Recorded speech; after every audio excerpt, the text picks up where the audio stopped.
সবাই ভারতে বাসি গৌরব করি ভারতে মুদের শান। আদি যুগের কংগ্রেসের বাইরা কি অসম্মান ভারতে স্বাধীন করলো।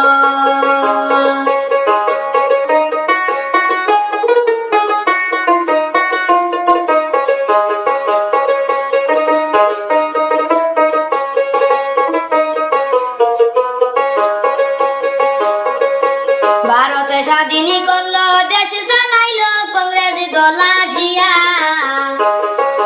জওহরলাল নেহরু মহাত্মা গান্ধী প্রধানমন্ত্রী হইয়া কত ধৈর্য ধরলো,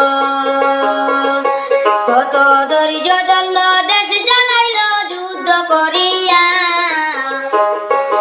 লক্ষ মানুষ শহীদ হইল দেশের লাগিয়া, কষ্টের নাই সীমানা।